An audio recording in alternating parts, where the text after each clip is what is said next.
கிளாஸ்ல 12th chemistry unit 14 biomolecules இருந்து proteins அதோட amino acids என்ன அப்படிங்கறத பத்தி தான் பார்க்க போறோம்.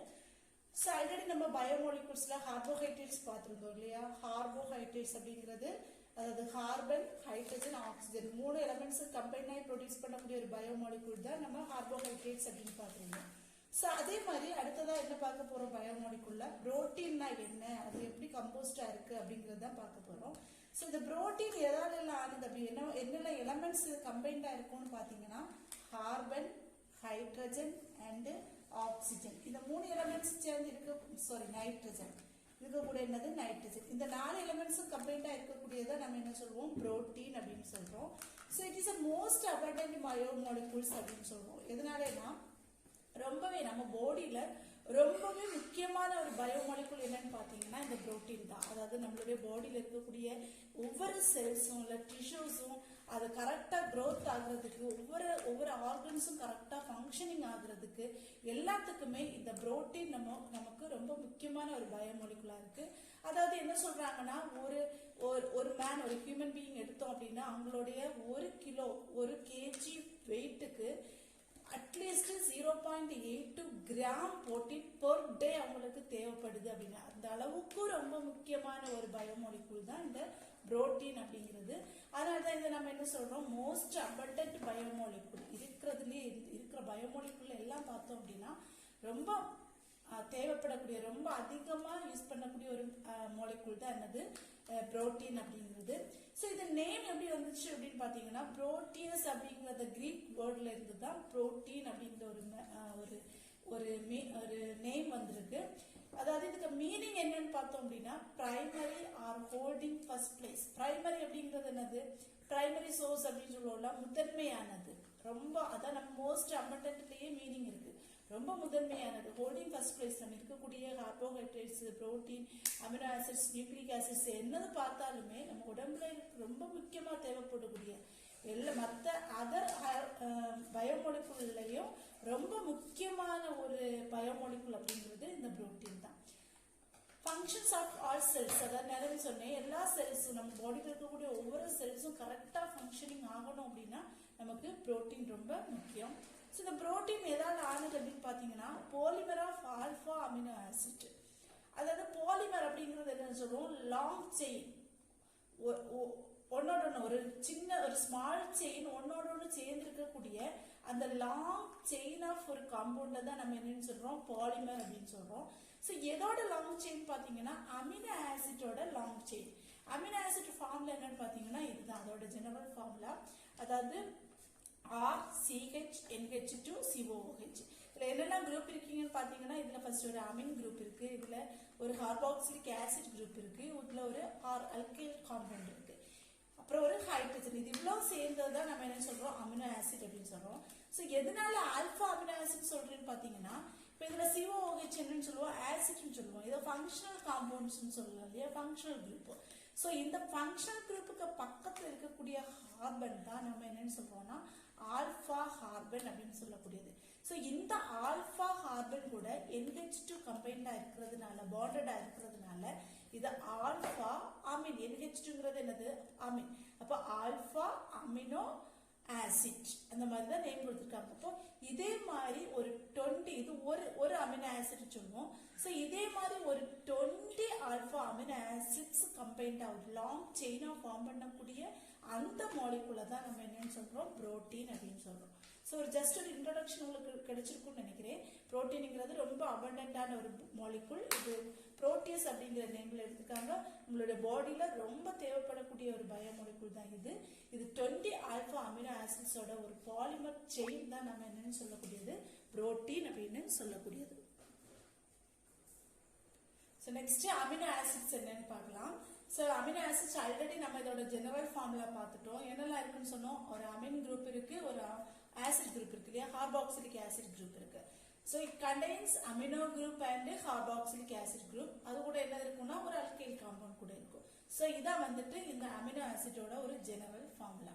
இப்போ நம்ம ஆல்ரெடி சொல்லிட்டோம் புரோட்டீன்ல எவ்வளவு அமினோ ஆசிட்ஸ் இருக்கு 20 அமினோ ஆசிட்ஸ். இது ஒரு செயின் சொல்றோம் இல்லையா. இதே மாதிரி 20 அமினோ ஆசிட்ஸ், அதாவது இந்த அல்கைல் குரூப் டிஃப்ரெண்டா இருக்கக்கூடிய ஒரு 20 அமினோ ஆசிட்ஸ் கம்பைன்ட் ஆகி தான் நமக்கு என்ன கிடைக்குன்னு சொன்னோம், புரோட்டீன் கிடைக்குது. ஸோ நெக்ஸ்ட் இருக்கு ட்ரிவியல் நேம், அதாவது நேம் எப்படி இதுக்கு கொடுக்குறாங்க அப்படின்னா 3 letter code and 1 letter code. 3 letters use பண்றாங்க, அதில் கூட என்ன பண்ணுவாங்கன்னா 1 letter யூஸ் பண்றாங்க. அதாவது என்னன்னா இப்போ கிளைசின் அப்படிங்கிறது ஒரு அமினோ ஆசிட். இந்த கிளைசினுக்கு நேம் எப்படி கொடுப்பாங்க அப்படின்னா இந்த GLY ஃபர்ஸ்ட்ல இருக்கக்கூடிய இந்த 3 letter. இல்லைன்னா எப்படி கொடுக்கலாம் அப்படின்னா இந்த ஃபர்ஸ்ட் லெட்டர், அதான் 1 letter code, 3 letter and 1 letter கோடு அப்படிங்கிறது. இப்போ அதே மாதிரி பார்த்தீங்கன்னா அலனின் அப்படிங்கிறது ஒரு அமினோ ஆசிட், அலனின். இப்போ இதோட 3 letter கோடு எப்படி கொடுப்பாங்க அப்படின்னா ALA. இந்த அமினோ ஆசிட்டை நம்ம எப்படி தான் டிட்டோல் பண்ணுவோம், ALA அப்படின்னு சொல்லுவோம். இல்லை இதோட 1 letter கோடு என்னன்னு எடுத்துக்கலாம், A அப்படின்னு எடுத்துக்கலாம். ஸோ இதுதான் இந்த மாதிரி தான் அமினோ ஆசிட்ஸுக்கு நேம் கொடுக்கக்கூடியது. நெக்ஸ்ட் என்ன பார்க்க போறோம்னா கிளாசிபிகேஷன் ஆஃப் அமினோ ஆசிட்ஸ். அதாவது நம்ம ஆல்ரெடி அமினோ ஆசிட்டோட ஜெனரல் ஃபார்முலா பார்த்துட்டோம் இல்லையா. கார்பன், இந்த பக்கம் ஒரு ஹைட்ரஜன் வந்து இங்க ஒரு அல்கைல் காம்பவுண்ட் சொன்னோம், இங்க ஒரு NH2, இங்க ஒரு கார்பாக்சிலிக் ஆசிட் COOH வந்து தான் என்னது அமினோ ஆசிட் அப்படின்னு சொன்னோம். ஸோ இதுல இருக்கக்கூடிய இந்த 6 அல்கைல் காம்பவுண்டோட அல்கைல் குரூப்போட நேச்சரை பேஸ் பண்ணி நம்ம இதை ஃபர்தரா கிளாசிஃபை பண்ணலாம். அது என்னெல்லாம் கிளாசிபிகேஷன் அமினோ ஆசிட்ஸ்ல இருக்குன்னு பார்க்கலாம். ஃபர்ஸ்ட் என்னன்னா acetic amino acid, basic and neutral amino acids, அதே மாதிரி போலார், நான் போலார், எசென்ஷியல் அமினோ ஆசிட்ஸ், நான் essential amino acids, protein and நான் புரோட்டீன் அமினோ ஆசிட்ஸ். இந்த மாதிரி நிறைய கிளாசிபிகேஷன் இந்த அமினோ ஆசிட்ஸ்ல இருக்கு. ஸோ நெக்ஸ்ட் நம்ம இந்த ஒவ்வொன்றும் என்ன அப்படிங்கறது, அசிட்டிக், பேசிக், நியூட்ரல்னா என்ன அப்படிங்கறத பத்தி நம்ம பார்க்க போறோம். ஸோ ஃபர்ஸ்ட் கிளாசிபிகேஷன் என்ன பார்த்தோம், அசிட்டிக் அமினோ ஆசிட்னா என்னன்னு பார்த்தோம். ஸோ இந்த அசிட்டிக் அமினோ ஆசிட்ஸ்ன்றது ஒன்றும் கிடையாது, ஒரு சிம்பிளா ஞாபகம் வச்சுக்கணும் அப்படின்னா நம்ம ஆல்ரெடி சொல்லிட்டோம் அமினோ ஆசிட் குரூப்ல என்னெல்லாம் இருக்கு, மெயினா கார்பாக்சிலிக் ஆசிட் குரூப் இருக்கு, ஒரு அமினோ குரூப் இருக்கு அப்படின்னு சொன்னோம் இல்லையா. ஸோ இந்த அமினோ குரூப் ஆசிட் குரூப்பை விட குறைவா இருந்துச்சு, இல்லைன்னா ஆசிட் குரூப் அதிகமா இருந்தது அப்படின்னா, அசிட்டிக்னா ஆசிட் குரூப் அதிகம் அப்படின்னு ஞாபகம் வச்சுக்கோங்க. ஆசிட் என்னது, COOH வரக்கூடியது என்ன சொல்லுவோம், கார்பாக்சிலிக் ஆசிட். இந்த கார்பாக்சிலிக் ஆசிட் குரூப் அதிகமா இருந்து அமினோ குரூப் குறைவா இருந்தது அப்படின்னா அதுதான் நம்ம என்ன சொல்றோம்னா அசிட்டிக் அமினோ ஆசிட் அப்படின்னு சொல்றோம். ஸோ இதோட எக்ஸாம்பிள் பார்த்தோம் அப்படின்னா அஸ்பார்டிக் ஆசிட் தான் இந்த அசிட்டிக் அமினோ ஆசிடோட எக்ஸாம்பிள். ஸோ இதோட ஸ்ட்ரக்சர் பார்த்தீங்கன்னா இந்த மாதிரி இருக்கும், ஜெனரல் ஃபார்முலா. இப்போ இதுல பாருங்க இங்க எவ்வளவு இருக்கு, COOH குரூப் 1 இருக்கு, அதே மாதிரி இங்கேயும் COOH குரூப் 1 இருக்கு. ஸோ 2 COOH குரூப் இருக்கு. இப்போ ஆசிட் குரூப் 2 இருக்கு, பட் அமின் குரூப் எவ்வளவு இருக்கு, NH2 1 தான் இருக்கு. ஸோ எதை ஆசிட் குரூப் தான் அதிகமா இருக்கு, எதை விட அமின் குரூப்பை விட அதிகமா இருக்கு. ஸோ ஆசிட் குரூப் அதிகமா இருந்தது அப்படின்னா அதை நம்ம என்னன்னு சொல்லிக்கிறோம், அசிட்டிக் அமினோ ஆசிட் அப்படின்னு சொல்லிக்கிறோம். இதோட எக்ஸாம்பிள் என்னது, அஸ்பார்டிக் ஆசிட். ஸோ நெக்ஸ்ட் வந்துட்டு பேசிக் அமினோ குரூப்னா என்னன்னு பார்க்கலாம். ஸோ பேசிக் அசிட்டிக்னா ஆசிட் குரூப் அதிகமா இருக்குன்னு சொல்லுவோம். அப்போ பேசிக் அமினோன்னு சொல்லும்போது ஆசிட் குரூப் எப்படி இருக்கும், குறைவா இருக்கு, அமினோ குரூப் அதிகமா இருக்கும், அதான் என்னது பேசிக் அமினோ குரூப். இதுக்கு எக்ஸாம்பிள் பாத்தீங்கன்னா லைசின். இதோட ஸ்ட்ரக்சர் பாத்தீங்கன்னா லைசினோட ஸ்ட்ரக்சர் இதுதான். இப்போ இதுல பார்த்தோம் அப்படின்னா இதுல NH2 குரூப் இங்க ஒன்னு இருக்கு இல்லையா, அமினோ குரூப் ஒன்னு இருக்கு, இங்க என்னது, இங்க அமினோ குரூப் ஒன்னு இருக்கு. இப்போ 2 அமினோ குரூப் இருக்கு, பட் ஆசிட் குரூப் அதாவது இது C ரெப்ரசன்ட், இது என்னது Cன்னு சொல்லுவோம். அப்போ COOH குரூப் இங்க எவ்வளவுதான் இருக்கு, 1 தான் இருக்கு. சோ அமினோ குரூப்பை விட ஆசிட் குரூப் குறைவா இருக்கு. சோ அதனால இதை நம்ம என்னன்னு சொல்றோம், பேசிக் அமினோ ஆசிட் அப்படின்னு சொல்றோம். சோ ஈஸியா அண்டர்ஸ்டாண்ட் பண்ணிக்கலாம். அசிட்டிக்னா என்னன்னு சொல்லுவோம், ஆசிட் குரூப் அதிகம்னு ஞாபகம் வச்சுக்கோங்க. பேசிக் வரும்போது அமினோ, பேசிக் அமினோ அப்படிங்கிற போது அமினோ குரூப் அதிகமா இருக்கணும், ஆசிட் குரூப் எப்படி இருக்கணும், குறைவா இருக்கணும். இது என்னது பேசிக் அமினோ குரூப். நெக்ஸ்ட் ஒன் என்னன்னா நியூட்ரல் அமினோ ஆசிட்ஸ். நியூட்ரல் அப்படின்னாலே நம்ம என்ன படிச்சிருக்கோம், ஈக்குவலா இருக்கும் இல்லையா, பாசிட்டிவ் நெகட்டிவ் அயன்ஸ் ஈக்குவலா இருக்கக்கூடியதை நம்ம என்ன சொல்லுவோம், நியூட்ரல் அப்படின்னு சொல்லுவோம். சோ அதே மாதிரி தான் இங்கேயும் ஆசிட் குரூப்பும் அமினோ குரூப்பும் ஈக்குவலா இருந்தது, ஒரு அமினோ ஆசிட்ஸ் குரூப்ல அமின் குரூப் ஆசிட் குரூப் ஈக்குவலா இருந்துச்சு அப்படின்னா அதை நம்ம என்னன்னு சொல்லிக்கலாம், நியூட்ரல் அமினோ ஆசிட். எக்ஸாம்பிள் பார்த்தோம்னா கிளைசின், இதோட ஜெனரல் ஃபார்முலா தான் இது, NH2 CH CH3 COOH. So இதுல செக் பண்ணோம் அப்படின்னா இங்க ஒரு NH2 குரூப் இருக்கு, இங்க என்னது இருக்கு, ஒரு COOH குரூப் இருக்கு. சோ ரெண்டுமே ஈக்குவலா இருக்கு, ஒரு ஆசிட் குரூப் இருக்கு, ஒரு அமினோ குரூப் இருக்கு. சோ ரெண்டும் ஈக்குவலா இருக்கிறதுனால இதை நம்ம என்னன்னு சொல்லிக்கலாம், நியூட்ரல் அமினோ ஆசிட்ஸ் அப்படின்னு சொல்லிக்கலாம். நெக்ஸ்ட் என்னன்னு பாத்தீங்கன்னா போலார் அமினோ ஆசிட்ஸ். போலார் அப்படிங்கிறது என்னது, வாட்டர்ல டிசால்வ் ஆகி, வாட்டர்ல டிசால்வ் ஆகும்போது அது என்ன ஆகும், பாசிட்டிவ் அண்ட் நெகட்டிவா ஸ்பிளிட் ஆகும். ஸோ அந்த மாதிரி வாட்டர் கூட ரியாக்ட் பண்ணக்கூடிய அமினோ ஆசிட்ஸ் இல்லைன்னா வாட்டர்ல டிசால்வ் ஆகக்கூடிய அமினோ ஆசிட்ஸா இருந்தா அது நம்ம போலார் அப்படின்னு சொல்லிக்கலாம். அதே மாதிரி side chain, short side chain, அதாவது இதுல ஆர் குரூப் இருக்குன்னு சொன்னோம்ல, அல்கைல் குரூப் ஒன்று இருக்குன்னு சொன்னோம். ஸோ இதோட செயின் ரொம்ப ஷார்ட்டா இருந்துச்சு அப்படின்னாலும் நம்ம அது என்னன்னு சொல்லிக்கலாம், போலார் அமினோ ஆசிட்ஸ் அப்படின்னு சொல்லிக்கலாம். நெக்ஸ்ட் வந்துட்டு நான் போலார் அமினோ ஆசிட்ஸ். அப்ப போலார்ல நம்ம என்ன சொன்னோம், டிசால்வ்ஸ் இன் வாட்டர் அப்படின்னு சொன்னோம் இல்லையா. அப்ப நான் போலார் அமினோ ஆசிட்ஸ் என்னது, does not react with water. Water கூட அது டிசால்வ் ஆகாது. டிசால்வ் ஆகணும்னா என்ன செய்யாது, பாசிட்டிவ் அண்ட் நெகட்டிவா அது ஸ்பிளிட் பண்ணாது.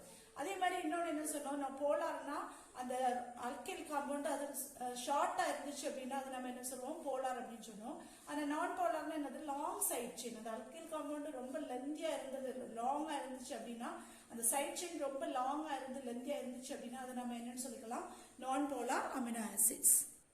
ஸோ நெக்ஸ்ட் என்னன்னா எசென்ஷியல் அண்ட் நான் எசென்ஷியல் அமினோ ஆசிட்ஸ் பார்க்கலாம். எசென்ஷியல் அப்படிங்கிறது இப்போ நம்ம சாப்பிட்ற சாப்பாடுல இப்போ எக்கு சாப்பிட்டோம், மில்க் குடிச்சோம் அப்படின்னா நமக்கு ஹை புரோட்டீன் கிடைக்கும் இல்லையா. இப்போ புரோட்டீன் இருக்கக்கூடிய ஃபுட்டு நம்ம சாப்பிடும்போது அதுல இருந்து நமக்கு என்ன கிடைக்குது, புரோட்டீன் கிடைக்குது. ஸோ அந்த மாதிரி ஒப்டைன்டு த்ரூ டயட், நம்மளுடைய சாப்பாடுல இருந்து நமக்கு அதை ப்ரொடியூஸ் பண்ணக்கூடிய அந்த அமினோ ஆசிட்ஸை நம்ம என்னன்னு சொல்றோம், எசென்ஷியல் அமினோ ஆசிட்ஸ் அப்படின்னு சொல்றோம். இது இல்லாமையே நம்ம பாடியில என்ன ஆகும்னா, செல்ஸ்ல இருந்து சம்டைம்ஸ் என்ன ஆகும்னா ஒரு அமினோ ஆசிட்ஸ் ப்ரொடியூஸ் பண்ணும், அந்த செல்ஸ் என்ன பண்ணும், ப்ரொடியூஸ் பண்ணும். ஸோ அந்த மாதிரியான அமினோ ஆசிட்ஸ் நம்ம என்ன சொல்றோம், நான் எசென்ஷியல் அமினோ ஆசிட்ஸ். புரியுதுல்ல, நம்ம சாப்பிடுற சாப்பாடுல இருந்து நம்ம புரோட்டீன் ரிச்சா இருக்கக்கூடிய ஃபுட்டு சாப்பிடும்போது நமக்கு தேவையான புரோட்டீன் அதுல இருந்து கிடைக்குது. ஸோ அந்த மாதிரி ப்ரொடியூஸ் பண்ணக்கூடிய புரோட்டீன் நம்ம உடம்புடைய செல்ஸுக்கு அதை ஃபங்க்ஷனிங் பண்றதுக்கு ரொம்ப அவசியமா இருக்கு. ஸோ அந்த மாதிரியான புரோட்டீன் நம்ம என்ன சொல்லுவோம், எசென்ஷியல். நம்ம செல்ஸ் தானாவே அது தானாவே ப்ரொடியூஸ் பண்றது, ஃபுட்ல இருந்து இல்லாம செல்ஸ் அது தானாவே ப்ரொடியூஸ் பண்ணக்கூடிய அந்த அமினோ ஆசிட்ஸா இருந்தா அதை என்னன்னு சொல்லிக்கலாம், நான் எசென்ஷியல் அமினோ ஆசிட்ஸ் அப்படின்னு சொல்லிக்கலாம். The last one என்னன்னா புரோட்டீன் அண்ட் நான் protein amino acids. Protein amino acids நம்ம ஆல்ரெடி பார்த்துட்டோம் இல்லையா. புரோட்டீன்ங்கிறது என்னது, எல்லா லிவிங் ஆர்கானிசம்ஸ், பிளான்ட்ஸா இருந்தாலும் சரி, அனிமல்ஸா இருந்தாலும் சரி, அது இருக்கக்கூடிய ஒரு வகையான ஒரு பயோமாலிகூல் தான் நம்ம என்ன சொல்றோம், புரோட்டீன் அப்படின்னு சொல்றோம். ஸோ இந்த புரோட்டீன்ங்கிறது எப்படி கன்சிஸ்டா இருக்கக்கூடியது, எப்படி 20 அமினோ ஆசிட்ஸோட குரூப், அதாவது ஆல்பா அமினோ ஆசிட்ஸ் 20, அது ஒரு பாலிமர் செயினா ஃபார்ம் பண்ணி இருக்கக்கூடியதான் நம்ம என்னன்னு சொன்னோம், புரோட்டீன்.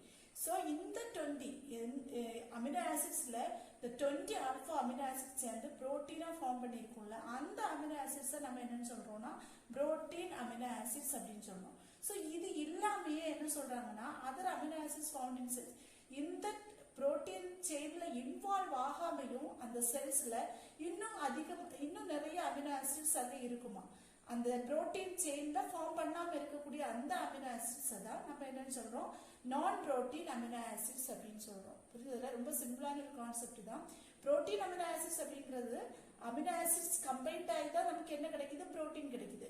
ஸோ எந்த அமினோ ஆசிட்ஸ், எந்த 20 அமினோ ஆசிட்ஸ் கம்பைன்ட் ஆகி அந்த புரோட்டீனா ஃபார்ம் பண்ணுதோ அந்த அமினோ ஆசிட்ஸை புரோட்டீன் அமினோ ஆசிட்ஸ் சொல்றோம். ஸோ இந்த 20க்கு அதிகமா இன்னும் அதிகமான செல்ஸ்ல இன்னும் 20 போக இன்னும் அதிகமான அமினோ ஆசிட்ஸ் அந்த பிரசன்ஸா இருக்கும் செல்லுல. அந்த மாதிரியான புரோட்டீன் ஃபார்ம் பண்ணாம இருக்கக்கூடிய அந்த அமினோ ஆசிட்ஸ் தான் நம்ம என்னன்னு சொல்றோம், நான் புரோட்டீன் அமினோ ஆசிட்ஸ் சொல்றோம். ஸோ இதான் வந்துட்டு இன்னைக்கு புரோட்டீன், அதில் அந்த புரோட்டீன்ல இருக்கக்கூடிய அந்த அமினோ ஆசிட்ஸோட கிளாசிபிகேஷன் என்ன அப்படிங்கிறத ரொம்ப கிளியரா பார்த்துட்டோம். எல்லாருக்கும் புரிஞ்சிருக்கும்னு நினைக்கிறேன். தேங்க்யூ ஃபார் வாட்சிங்.